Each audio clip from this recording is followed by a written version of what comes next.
है जी।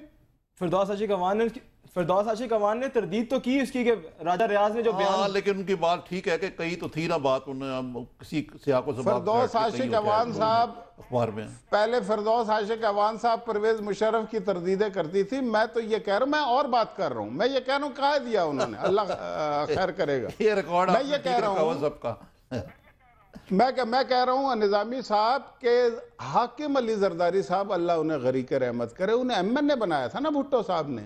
जरदारी साहब की भी उस वक्त अच्छी भली उम्र थी जब उनका जनाजा हुआ था। ये वहीं नवाब शाह में मौजूद थे। ये गए क्यों नहीं थे लाड़काना उनके जनाजे पे? अगर मियाँ शरीफ के जनाजों की ये बातें कर रहे हैं तो अगर इन्हें हिस्ट्री पता होती है कभी भी बात ना करते, या तो हिस्ट्री इन्हें मालूम नहीं है, अगर मालूम है तो बेहतर है जी। अब तो आगे देखना चाहिए। अब देखिए 90 की दहाई वाली पॉलिटिक्स जो है ये तो ना ही आए तो बेहतर है, ना आपको करना चाहिए ना उनको। अब देखिए ऐसे लगता है कि जरदारी साहब ने ये भी कहा कि भाई वो हर पंजाब के ज़िले में जाएंगे और ये क्या बात है? क्या पीपल्स पार्टी पंजाब में बिल्कुल यतीम है कि जरदारी साहब को जाना पड़ेगा हर जगह? देखें बात यह है कि वो ज़रूर जाएं। देखें हमारी पार्टी, आपको पता है हम नॉन मिलिटेंट पार्टी। देखें एक शहबाज शरीफ ने बयान दिया था कुछ अरसे पहले, पूरे सिंध में हमारे 12 जिलों में दफातर जला दिए थे। हमको फाशिस्ट पार्टी थोड़ी है। आप हर डिवीजन में क्या, हर तहसील में जो है अपने हेड क्वार्टर बनाएं। लेकिन एक बात का मुझे यकीन है कि जिस जगह सत्यानाश होगा वहां अगर इन्होंने हेड क्वार्टर बनाया तो सवा सत्यानाश जरूर होगा, क्योंकि रहमान मलिक भी इनके साथ होंगे, ये इकट्ठे ही होंगे। उसका हमें परवाह नहीं है। हम जमहूरी और सियासी अंदाज में इनका मुकाबला करना चाहते हैं।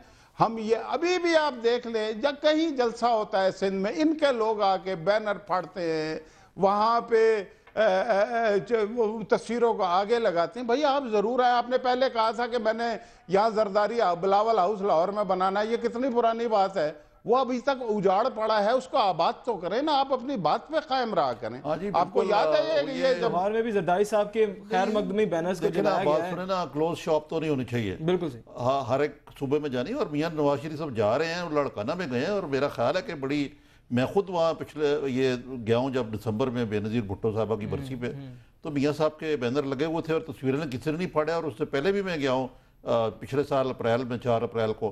तो ऐसी तो बात नहीं है। लेकिन बहरहाल ये आपकी बात बुनियादी तौर पर ठीक है कि एक दूसरे जियो और जीने दो की पॉलिसी होनी चाहिए, और सिंध कार्ड या पंजाब कार्ड की बजाय पाकिस्तान कार्ड खेलना चाहिए आप लोगों को।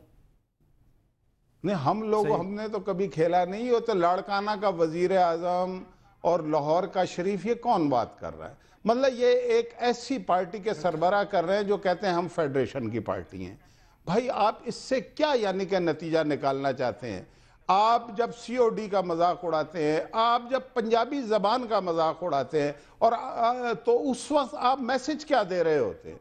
फिर आप ये कहते हैं कि जी फला मुहाजिर है। भाई ये कोई बातें हैं करने वाली?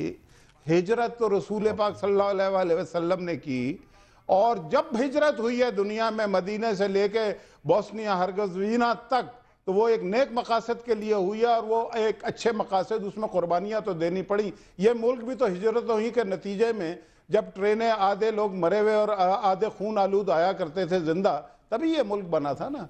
तो ये महाजिर होने का ताना देना, अब इस स्टेट ऑफ माइंड का आदमी बाहर जाएगा, अल्लाह खैर करे, क्या किया जा सकता। मुशाहिदुल्लाह साहब, आपके हम नाम मुशाहिद हुसैन साहब हमारे साथ अब हैं, तो ज़रा उनसे थोड़ी सी गपशप कर लें।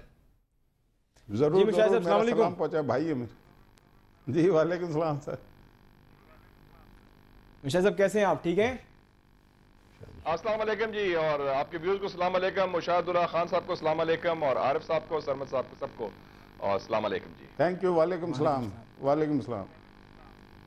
देखिए आज हमारी खुशकिस्मती है कि दो मुशाहिद जो हैं हमारे साथ हैं। तो मुशाहिदुल्लाह साहब से तो बात होगी। मुशाहिद साहब, आपका क्या मुशाहिदा है ये भारत पाकिस्तान के दरमियान जो नई पेशरफ शुरू हुई है, इसके बारे में? एक ज़माने में आपको याद होगा कि मैं जब मुस्लिम अखबार का एडिटर था तो मैंने लिखा था फातिहा डिप्लोमेसी। जनरल ज़िया के दौरे होते थे ना रूस के, जब कोई लीडर मरता था तो वो फातिहा के लिए जाते थे। तो ये मैं कहूँगा ये स्पिरिचुअल डिप्लोमेसी है, रूहानी सफारतकारी है। बेसिकली तो मकसद था हज़रत ख्वाजा मोइनुद्दीन चिश्ती अजमेर शरीफ में हाज़री का, और एक बड़ा उसका मकाम है पूरे बर सग़ीर में। तो साथ साथ फिर डॉक्टर मनमोहन सिंह साहब ने दावत भी दे दी गपशप के लिए, खाने के लिए। तो वो फिर एक उसका और भी सियासी रंग हो गया। वैसे भी जब मुलाकात हो इस सतह पर पाकिस्तान और हिंदुस्तान के, अगर प्रेसिडेंट और प्राइम मिनिस्टर की, तो उसके ज़ाहिर इश्यूज डिस्कस होंगे। मेरे ख्याल में सिर्फ मौसम का हाल तो डिस्कस नहीं होगा। मुशाहिद साहब, आपको क्या लगता है, दोनों तरफ से हैं? आपको क्या लगता है मुशाहिद साहब, आपको क्या लगता है कि अभी इस मुलाकात में क्या, किन इश्यूज पे बात की गई होगी? हाफिज सईद के मामले पर बात की गई होगी, आपको लगता है? मेरे ख्याल में हर इशू को डिस्कस किया होगा और वो तो किया है। हाफिज सईद पे तो बात हुई है मुशाहिद साहब। हाफिज सईद वही हुई होगी। ओहो, अब तो ऐसे इंडिया को और भी इंटरेस्ट है पाकिस्तान के हवाले से, क्योंकि इंडिया में भी अब इश्यूज आ गए सिविल मिलिट्री रिलेशंस के। आरिफ साहब, अगर आपने देखी होगी शेखर गुप्ता साहब की स्टोरी पिछले हफ्ते एक्सप्रेस में भी, और वैसे भी इंडियन गवर्नमेंट को पिछले दिनों में काफी दबाव भी था, ये यूपी के इलेक्शन के बाद, तो और पंजाब के इलेक्शन के बाद, और उनके कई और इश्यूज भी आए, अन्ना हजारे वगैरह के। तो मनमोहन सिंह भी चाहते हैं कि फॉरेन पॉलिसी में कुछ कामयाबी शो की जाए, ताकि जो अंदरूनी दबाव उन पर बढ़ रहा है 2014 के इलेक्शन से पहले, उसको कुछ कम किया जाए।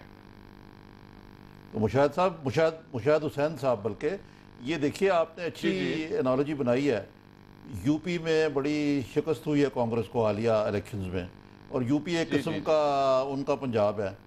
तो आइंदा यहाँ भी जो इलेक्शन होने वाले हैं, ये जो आपके बारे में कहते हैं कि जी PMLQ के साथ एडजस्टमेंट के ज़रिए पीपल्स पार्टी अगली हुकूमत यहाँ बनाएगी, तो आपको लगता है कि ये यहाँ भी यही मामला है कि आप ज़रा बाहर की तरफ देख रहे हैं, क्योंकि यहाँ मामला चौपट है?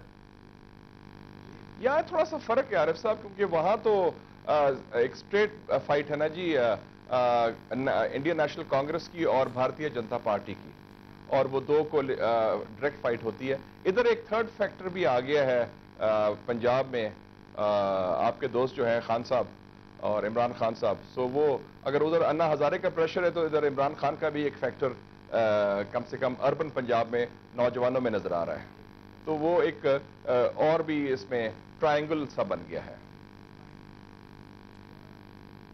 नहीं, लेकिन अन्ना हजारे का तो इतना नहीं है। लेकिन मुशाहिद साहब, ये जो इमरान खान साहब हैं, ये तो हर कॉन्स्टिट्यूंसी में अपना कैंडिडेट खड़ा करेंगे, तो और PMLQ के भी बंदे ये जो हैं वो तोड़ी जा रहे हैं। तो PMLQ क्या रह जाएगी इलेक्शन तक अगर यही हाल रहा? तो देखे ना, वो बंदे तो हर जगह तोड़े हैं। आप देखें PMLN के जो साबिक वो चेयरमैन थे मोहतरम जावेद हाशमी साहब, वो चले गए। पीपल्स पार्टी के फॉरेन मिनिस्टर चले गए। तो ऐसी कोई बात नहीं है, वो तो हर जगह से तोड़फोड़ हुई है, सिर्फ हमारी पार्टी में भी नहीं हुई, बल्कि उनके तो बड़े बड़े बड़े नाम थे। ये शाह महमूद कुरैशी साहब जो प्राइम मिनिस्ट्री लुक्स दे रहे थे एक जमाने में, जावेद हाशमी साहब जो एक्टिंग प्रेसिडेंट थे PMLN के, तो they were big stalwarts. Mushahid Hussain साहब, आप जब लाहौर प्रोसेस शुरू हुआ तो आप याद है कि आप भी PMLN में थे और मियाँ साहब उसकी नज़र हुए। अब ये आप नेशनल सिक्योरिटी की कमेटी के मेंबर भी हैं पार्लियामेंट के। अब आप बताइए कि वो जनरल कियानी को ऑन बोर्ड लेके गए हैं जरदारी साहब वहाँ, तो अब जो हमारे मुल्क में सिविल मिलिट्री रिलेशंस हैं, वो भारत के साथ यानी मीनिंगफुल पेशरफ्त की माहौल बन गया है, इजाज़त देंगे? ये आपका ख्याल है कि ये आगे चलेगी प्रोसेस?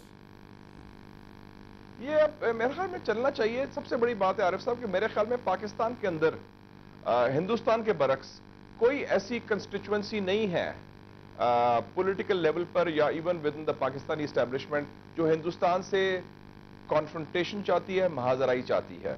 वैसे भी जो पाकिस्तान की आर्म फोर्सेज हैं उनको पता है वेस्टर्न फ्रंट में बहुत प्रेशर्स है उनको, वो आगे दहशतगर्दी के हवाले से इंटरनल एक इंसर्जेंसी लड़ी जा रही है स्वात में, मालाकंड में और फाटा में।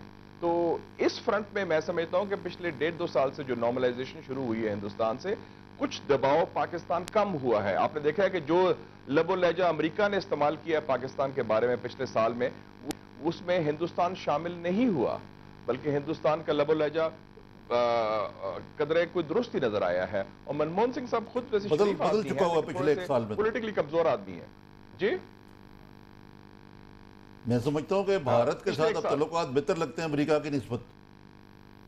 जी इस वक्त लगते हैं बेहतर लगते हैं। और वैसे भी मैं समझता हूं पाकिस्तान के अंदरूनी अवामी लेवल भी जो एंटी इंडियनिज्म था उसको उसकी जगह एंटी अमेरिकनिज्म आ गया है। इंडिया वो फैक्टर नहीं रहा। आपने देखा पिछले 4-5 जो इलेक्शंस भी हुए हुसैन साहब, एक मिनट, उसमें हमारे पास अभी वक्त हुआ ब्रेक का। मुशैद साहब, अभी वक्त हुआ ब्रेक का, इंशाल्लाह अभी दोबारा वापस आते हैं तो फिर इसी पे बात करते हैं। नाज़रीन, अभी वक्त हुआ ब्रेक का, इंशाल्लाह।